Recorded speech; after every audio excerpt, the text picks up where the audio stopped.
कि आशीष सिन्हा के साथ, आशीष सिन्हा के पास एक वकील है जिन्होंने सुप्रीम कोर्ट की तरफ से आशाराम की पैरवी की है।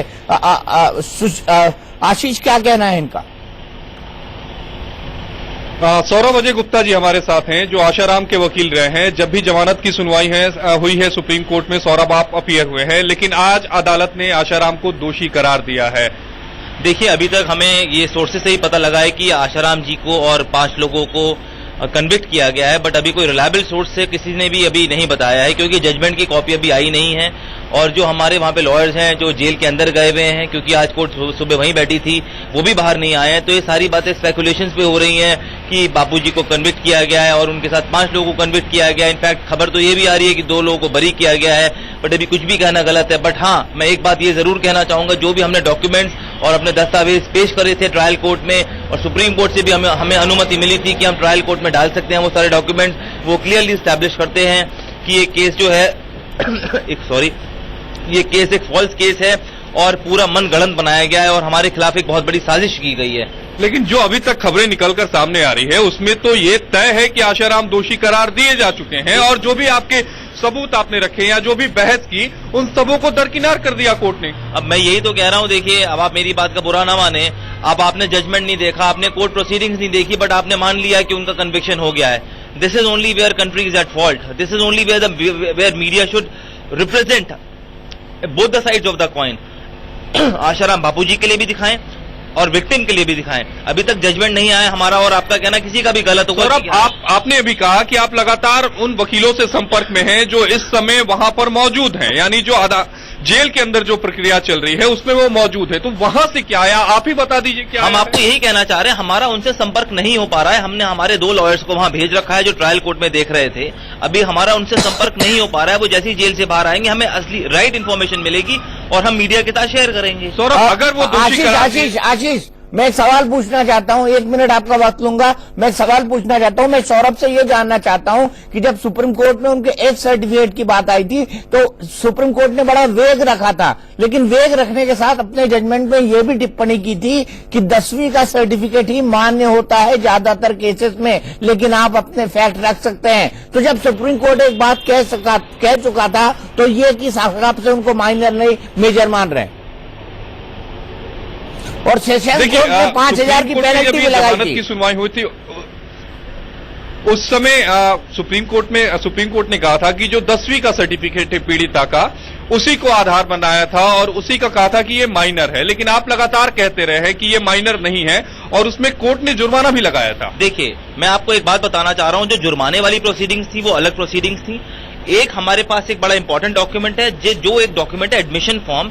जो विक्टिम है उसने जो फर्स्ट स्कूल में अपना एडमिशन लिया था उसमें अपनी डेट ऑफ बर्थ उसने मेंशन करी हुई है। उस डेट ऑफ बर्थ को अगर हम कैलकुलेट करते हैं at the time of date of incident, तो क्लियरली पता लगता है कि उस विक्टिम की age at the time of incident 18 महीने 18 साल और 9 दिन थी।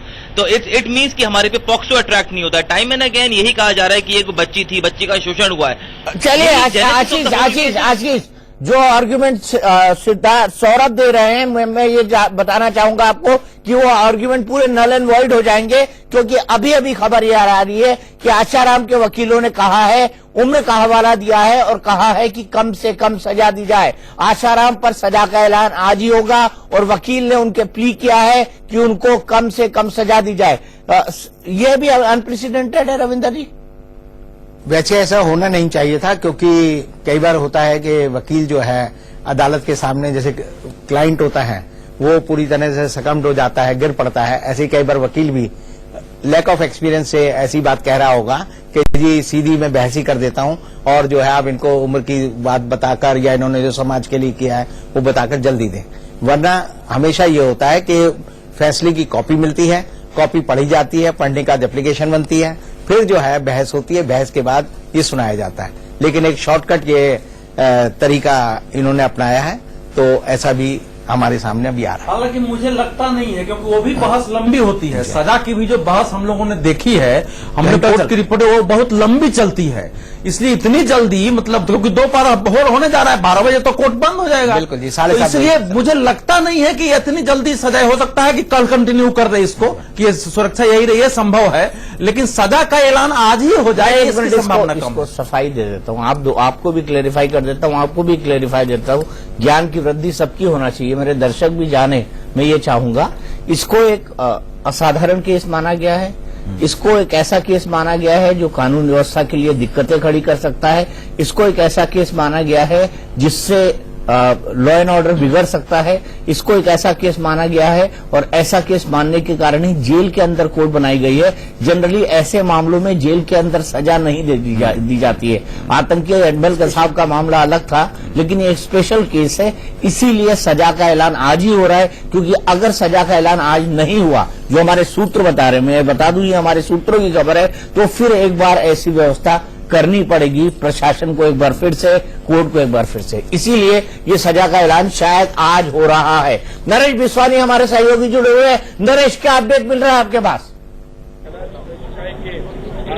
देखिए, जो जानकारी अभी कुछ देर पहले रवि शर्मा जी दे रहे थे कि इसमें 5 में से 2 को एक्विटल, यानी कि प्रकाश और शिवा को एक्विटल किया गया, यानी कि उनको बरी किया गया है, और बाकी के जो 3 हैं, यानी कि शिल्पी माफ कीजिएगा, शरद और आसाराम, इन तीनों को जो है दोषी करार दिया गया है। और जानकारियां लगातार हम कोशिश कर रहे हैं कि हमें मिल पाए। अभी हमारे एडिटर क्राइम गए हैं तमाम चीजें और जुटाने के लिए। जानकारियां जैसे ही हमें मिलेंगी हम दर्शकों तक पहुंचाएंगे। लेकिन इतना जरूर है कि आज ही सजा का ऐलान होगा, भले लंच के बाद हो, लेकिन आज ही क्वांटम ऑफ पनिशमेंट होने वाला है। ये बात लगभग तय मानी जा रही है, क्योंकि एक छोटे शहर के अंदर जहां पर 2500 पुलिसकर्मियों को लगाया गया है सिर्फ और सिर्फ इस ड्यूटी पर, तो ऐसे में अगर 1 और दिन या 2 और दिन के लिए क्वांटम पनिशमेंट को अगर टाला जाता है, तो कहीं ना कहीं जो हालात हैं वो काबू से बाहर जा सकते हैं और कानून व्यवस्था में कई चीजें होती हैं जो अड़चन आ सकती है। लिहाजा आज ही तमाम चीजों को निपटारा किया जाएगा, ये बात लगभग मानी जा रही है।